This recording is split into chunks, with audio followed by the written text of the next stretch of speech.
ସମ୍ପର୍କକୁ ସମ୍ମାନ ଦିଅ, ବାହାନା ନୁହେଁ। ନହେଲେ ସୁନ୍ଦର ସମ୍ପର୍କଟି କିଛି ମିଛ ରାଗରୁଷା ଅଭିମାନରେ ସବୁଦିନ ପାଇଁ ନଷ୍ଟ ହୋଇଯିବ। ଚାଲୁ ଚାଲୁ ଯଦି ପାଦ ଥକିଯାଏ, ସେତେବେଳେ ସାହସ ହିଁ ସାଥୀ ହୋଇଥାଏ।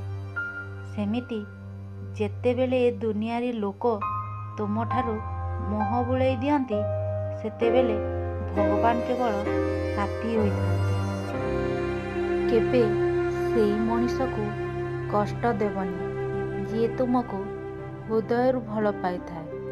ନହେଲେ ଏମିତି ଗୋଟେ ଦିନ ଆସିବ, ତୁମ ପାଖରେ ହୃଦୟ ତ ଥିବ, ହେଲେ ହୃଦୟରୁ ଭଲ ପାଉଥିବା ମଣିଷଟେ ମିଳିବନି।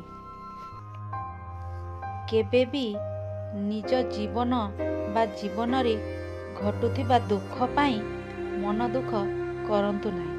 କାରଣ ଭଗବାନ ସର୍ବଦା ଏକ ପ୍ରଭାବଶାଳୀ ଲୋକଙ୍କୁ ହିଁ କଷ୍ଟରେ ଅଭିନୟ କରିବାକୁ ସୁଯୋଗ ଦେଇଥାନ୍ତି।